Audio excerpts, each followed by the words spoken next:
Hello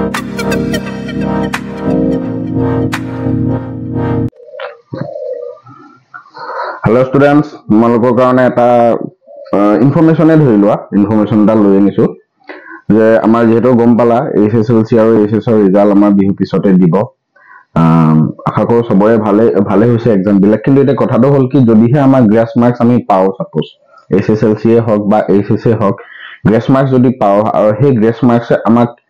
কেনেকুৱা ধৰণৰ মানে প্ৰবলেমত পেলাব পাৰে আৰু এনেকুৱা ধৰণৰ প্ৰবলেমৰ পৰা আমি কেনেকৈ বাচিম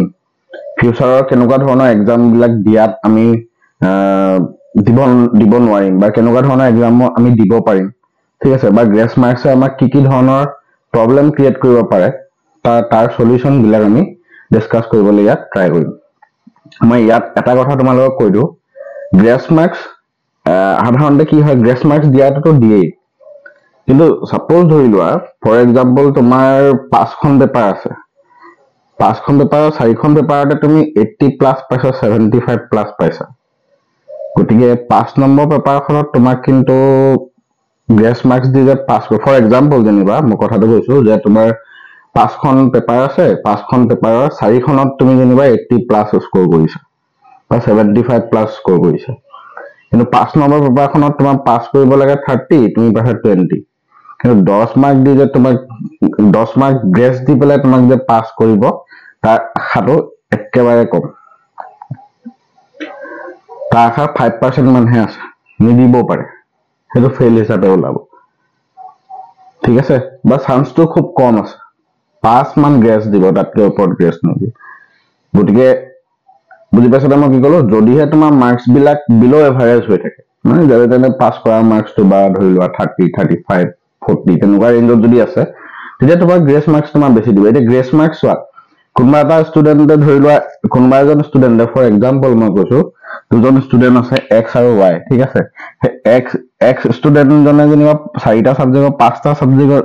সৰি 5টা সাবজেক্টৰ 4টা সাবজেক্টতে 80 প্লাস পাইছে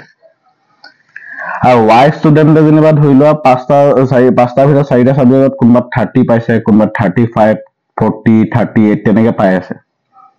এটা 5 নম্বৰ 5th সাবজেক্ট যোনটো হয় 5th সাবজেক্টত x এ যেনিবা 20 পাইছে y এ যেনিবা 20 পাইছে এটা গ্ৰেছ মাৰ্কস 10 ইয়াত দিব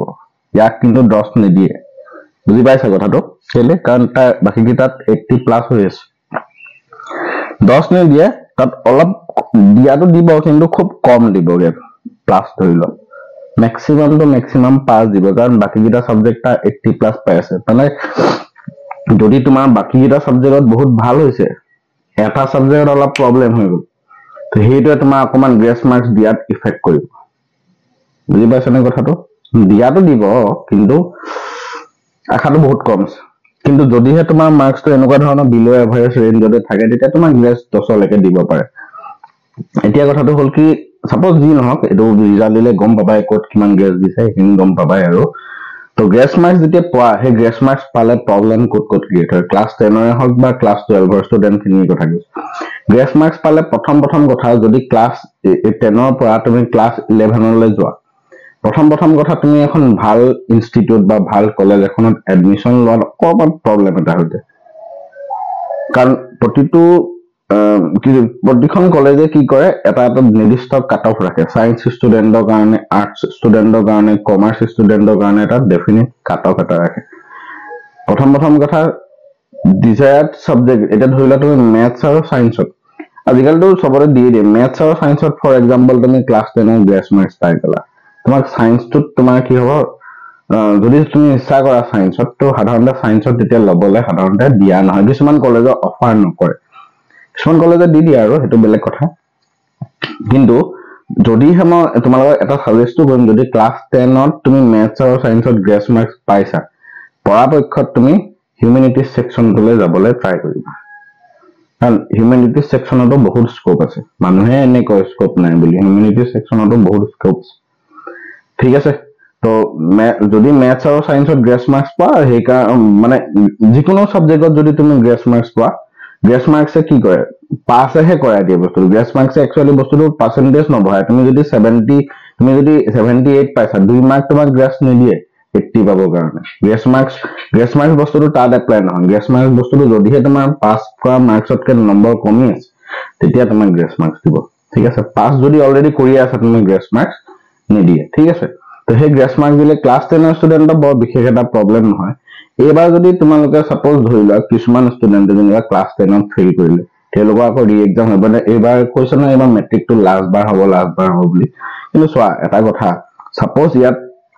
কোনোবা এজন ষ্টুডেণ্টে ফেইল কৰিলে তো সেই ষ্টুডেণ্টে কি কৰিব লাগিব আকৌ ৰিপিট দিব লাগিব মানে অল সাবজেক্ট ফেইল হৈ গ'ল ফেইল হৈ যোৱা মানে ফেইল হৈ যোৱা তো ৰিপিট দিব লাগিব কিন্তু এতিয়া কথাটো হ'ল কি আগৰ দিনত কি হৈছিলে যে অল পেপাৰ নিউ পেপাৰ বুলি থাকে একেখন কোৱেশ্চন পেপাৰতে অল পেপাৰ নিউ পেপাৰ বুলি থাকে গতিকে তোমালোকে যেহেতু এই বৰ্তমান যোনটো প্যাটাৰ্ন হয় সেই প্যাটাৰ্নটোতে পৰীক্ষা দি আছে গতিকে তোমালোকৰ কাৰণে আকৌ যেতিয়া নেক্সট বাৰ সাপোজ ফৰ এক্সাম্পল এনেকুৱা নহওক প্ৰতিজন ষ্টুডেণ্টে পাছ কৰে কিন্তু বাই চান্স যদি কোনোবা এজন ষ্টুডেণ্ট ফেইল কৰি যায় কিবা কাৰণত তেতিয়া তেওঁলোকক এইবাৰ যেনেকৈ প্যাটাৰ্নত পৰীক্ষাটো দিছে নেক্সট বাৰ সেই একে প্যাটাৰ্নতে পৰীক্ষাটো দিব লাগিব ঠিক আছে ৰিপিট দিব লাগিব একো বিশেষ প্ৰব্লেম নাই ক্লাছ 10 ৰ ষ্টুডেণ্ট সকলৰ লৈ পেলাই বিশেষ প্ৰব্লেম নাই যদি গ্ৰেছ মাৰ্ক দিলে গ্ৰেছ মাৰ্ক থ্ৰুৱেদি পাছ কৰি যাব গ্ৰেছ মাৰ্ক থ্ৰুৱেদি তোমালোকে ষ্ট্ৰীম সিলেকশ্যন কৰি পেলাই পঢ়িব পাৰিবা ঠিক আছে আৰু ক্লাছ 10 পাছ কৰাৰ পিছত মানে কি হয় তোমাৰ মানে কি হয় ধৰি লোৱা পলিটেকনিক পঢ়িবলৈ গ'লা বা ITI পঢ়িবলৈ গ'লা তো যোনটো মিনিমাম পাৰ্চেন্টেজ লাগে সেই মিনিমাম পাৰ্চেন্টেজটো তাত দৰকাৰ হয় ঠিক আছে তো সেই পাৰ্চেন্টেজ তুমি যদি গ্ৰেছ মাৰ্কছ লৈও যদি সেই পাৰ্চেন্টেজটো তুমি কোৱালিফাই কৰি আছা বা সেই পাৰ্চেন্টেজটো তুমি পাই আছা so you can appear in that examination বা ক্লাছ 10 পাছ কৰা ষ্টুডেণ্টলৈ প্ৰব্লেম নাই এতিয়া ক্লাছ 12 যদি পাছ কৰা ক্লাছ 12 যদি থ্ৰু গ্ৰেছ মাৰ্কছ পাছ হয় বহুতে সোধে যে নিট JEE এইবিলাক এক্সাম দিব পাৰিম নে নাই পাৰিবা you can appear in NEET JEE and other exam also যদিহে তোমাৰ গ্ৰেছ মাৰ্কছ থাকে বাট প্ৰব্লেম ক'ত হ'ব প্ৰব্লেম হ'ব কাউন্সেলিঙত ঠিক আছে মই এনেই কাহিনী নহয় এগৰাকী ষ্টুডেণ্টৰ মই এনে কিবা নিউজ এটা পাইছিলো সেই নিউজটো কি হয় সেই ষ্টুডেণ্ট গৰাকী মানে নিটৰ এক্সাম CBSE ষ্টুডেণ্ট আছিলে ইমান চিয়ৰ নহয় মই শুনিছো হে নিটৰ এক্সাম দেই এগৰাকী ষ্টুডেণ্ট আছিলে সেই ষ্টুডেণ্ট CBSE নে আমাৰ কাউন্সিলৰ আছিলে মই ইমান নাজানো এগৰাকী খালি ষ্টুডেণ্টৰ কথা গম পাওঁ তেওঁ বোলে নিটত 650 প্লাছ পাইছিলে তেতিয়া ৰিজাল্ট দিয়া নাছিলে কিন্তু ৰিজাল্ট দিয়াৰ পিছত কি হ'ল তেওঁ ফিজিক্সত নে কেমিষ্ট্ৰিত কোনোবা এটাত ফেইল হৈ গ'ল এটা নিটতটো ভাল স্কোৰ পাইছে কিন্তু ৰিজাল্ট দিয়ালৈকে দিয়া নাই ৰিজাল্ট নিদিয়ালৈকে তুমি ক'ব নোৱাৰা তুমি গ্ৰেছ পাবা নে ভাল পাৰ্চেন্টেজ পাবা নে ফেইল কৰিবা তুমি গম নোপোৱা তো সেই ছোৱালী গৰাকীও মানে কি কৰিলে নিটৰ এক্সামটো দিলে নিটৰ এক্সামটো দিয়াৰ পিছত নিটৰ ৰিজাল্টটো আহিলে 650 প্লাছ পালে তাৰমানে সেই ভালকে আমাৰ গুৱাহাটী মেডিকেল কলেজখন বা AMC পাই গ'লহেঁতেন তো 650 প্লাছ পালে কিন্তু তাৰ যেতিয়া ৰিজাল্ট দিয়াৰ পিছত মানে কি আহিলে ফিজিক্সত ফেইল আহিলে তো ফেইল অহাৰ লগে লগে তো তুমি কি কৰিব নোৱাৰা তো সিটটো কেনসেল হৈ যাব এটা তেও কি কৰিলে হেতু আকৌ পেপাৰ ৰিকল কৰিলে পেপাৰ ৰিকল কৰাৰ পিছত মানে কি হ'ল মাৰ্কসটো আকৌ পাস হৈ পেলাই মানে 80% নে কিবা এটা পাৰ্চেন্টেজ হৈ পেলাই আহিলে তো সিটটো কনফাৰ্ম হৈ গ'ল তাৰমানে আলটিমেটলি এটো তুমি JEE হক নিটৰ এক্সাম হক সব দিব পাৰিবা কোনো এক্সামে বাকি নাথাকে সব এক্সামে দিব পাৰিবা খালি প্ৰব্লেম হ'ব কাউন্সেলিঙত এটা নিটৰ এক্সামটো কি হয় কোৱালিফাই কৰিবৰ কাৰণে মানে মিনিমাম নিটৰ এক্সাম তুমি কোৱালিফাই কৰিলা মানে যিকোনো এটা ইনষ্টিটিউটত এডমিশন ল'বৰ কাৰণে মিনিমাম পাৰ্চেন্টেজ কিমান হ'ব 50% হ'ব লাগিব তুমি যদি গ্ৰেছ মাৰ্কছ লৈ হলো 50% পাই আছা তো you can apply in the NEET exam ঠিক আছে তুমি যেনিবা ধৰি লোৱা ফৰ এক্সাম্পল তুমি নিটৰ এতিয়াতো আমাৰ ৰিজাল্ট দিয়া নাই নিটৰ পৰীক্ষা দিলা যেনিবা নিটৰ পৰীক্ষা পাছো কৰি গলা ভাল কলেজ এখনো পালা এটা তোমাৰ প্ৰব্লেম আছে যে মই গ্ৰেছ মাৰ্কছ পাই আছো বাকি ইংলিশ আসামিছত যিমান পোৱা কথা নাই তুমি যদি ফিজিক্স কেমিষ্ট্ৰি আৰু বায়োলজি এই তিনটা সাবজেক্টত তোমাৰ কি হ'ব 50% কাট অফ লাগে তো 50% যদি তুমি পাই আছা তুমি পাই যাবা ঠিক আছে বস্তুটো তেনেকুৱা ধৰণৰ তুমি গ্ৰেছ মাৰ্কছটো এদি কি দেখা আসলে কি হয় বহুত নিটৰ ক্ৰাইটেৰিয়া চেঞ্জ হৈ থাকে নিটৰ এবাৰ ক্ৰাইটেৰিয়া মতে মানে কি হয় তোমাৰ টোটাল পাৰ্চেন্টেজটো চাই ফিজিক্স কেমিষ্ট্ৰি আৰু বায়োলজি হে ফিজিক্স কেমিষ্ট্ৰি বায়োলজি যোনটো একচুৱেল মাৰ্ক হয় ঠিক আছে একচুৱেল মাৰ্কসটো তোমাৰ পাৰ্চেন্টেজত কনভাৰ্ট কৰিলে কিমান 50% হ'ব লাগিব পৰাপক্ষত নিটৰ এক্সামটো তুমি মানে সেফ হৈ থাকিবা যদি ফিজিক্স কেমিষ্ট্ৰি বায়োলজি তুমি কি নোপোৱা গ্ৰেছ মাৰ্কছ যদি নোপোৱা গ্ৰেছ মাৰ্কছ পালেও প্ৰব্লেম নাই ওভাৰঅল পাৰ্চেন্টেজ কি হৈ থাকিব লাগিব 50% হৈ থাকিব লাগিব ঠিক আছে তাৰ পিছত এতিয়া গ্ৰেছ মাৰ্কছৰ এই চিষ্টেমটোৰ পৰা যদি তুমি পৰীক্ষাটো আকৌ ভাল কৰিব বিচাৰা যে নাই মই নিটৰ এক্সামটো মোৰ যোনখিনি ক্ৰাইটেৰিয়া সেই ক্ৰাইটেৰিয়াখিনি ফুলফিল হোৱা নাই, তো সেইকাৰণে তুমি কি কৰিব পাৰিবা, দুটা অপশ্যন আছে, তুমি ৰিপিট এক্সাম দিয়া বা বেটাৰমেণ্ট দিয়া। এটা বেটাৰমেণ্ট দি যদি তুমি ধৰি লোৱা ফিজিক্সত কম পাই গলা, তুমি বেটাৰমেণ্ট দি নেক্সট ইয়াৰ তুমি বেটাৰমেণ্ট দি পেলাই ফিজিক্সৰ মাৰ্কছটো বঢ়াই দিয়া। এতিয়া নতুন ফিজিক্সৰ মাৰ্কছ যদি সাপোজ ধৰি লোৱা কেমিষ্ট্ৰি আৰু তোমাৰ বায়'লজি ঠিক হৈ আছে, ফিজিক্সত তোমাৰ বেয়া হৈ গ'ল, তো ফিজিক্সটো তুমি বেটাৰমেণ্ট দিয়া, ফিজিক্সটো বেটাৰমেণ্ট দি পেলাই তুমি ফিজিক্সৰ মাৰ্কছটো বাঢ়ি গ'ল, ফিজিক্সৰ মাৰ্কছ এতিয়া chemistry marks plus biology mark plus কৰিলে তোমাৰ 50% প্লাছ ওলাই আছে, তেতিয়া তুমি নিটৰ এক্সামত বহিব পাৰিবা।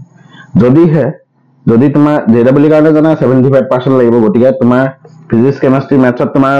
গ্ৰেছ মাৰ্কছ পোৱা বা ফেইল হোৱাৰ কোনো প্ৰশ্নই নাহে, কাৰণ তুমি গ্ৰেছ মাৰ্কছ পাই 75% কেতিয়াও পাব নোৱাৰা। গতিকে বুজি পাইছা নে কথাটো? JEE কাৰণে কোনো মাৰ্কছিং নাই, তুমি 75% পাবই লাগিব। গতিকে তাত গ্ৰেছ মাৰ্কছ পোৱা ষ্টুডেণ্টসকলে এপ্লাই নকৰাই ভাল, ঠিক আছে। কিন্তু নিটৰ কথাটো কৈছো, নিটৰ মানে বহুতে সুধি আছে যে গ্ৰেছ মাৰ্কছ পালে আমি নিট দিব পাৰিম, পাৰিবা, চব এক্সামেই দিব পাৰিবা, তুমি ইভেন JEE দিব পাৰিবা এতিয়া,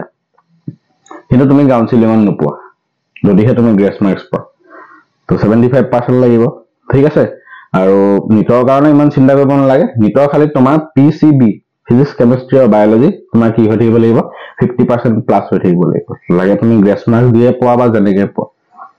বুজি পাইছা নে কথাটো? এপিয়াৰ হ'ব পাৰিবা, এক্সামত এপিয়াৰ হোৱা, চিন্তা কৰিব নালাগে, এইবিলাক চিন্তা কৰিব নালাগে। তোমাৰ যদি তেনেকে 50% আহে, যদি নোপোৱা কি হয়, এবাৰ ৰৈ দিবা, আকৌ বেটাৰমেণ্ট দিবা, যোনকেইটা ছাবজেক্টত তোমাৰ বেয়া হ'ল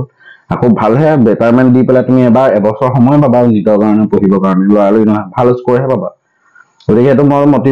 মটিভেটহে কৰিছো তোমালোকক। মানে কি হয়, ছাপোজ এইবাৰ যদি ফৰ এক্সাম্পল তোমাৰ অকণমান মাৰ্কছটো বৰ্ডছৰ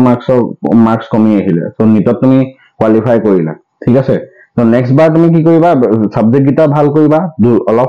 অলপ বেছিকে পঢ়িব পাবা নিটৰ কাৰণে। তুমি কি কৰিলা, নিটৰ কাৰণে বেছি সময় পালে, আগতকে স্ক'ৰটো তোমাৰ আৰু বাঢ়িলে।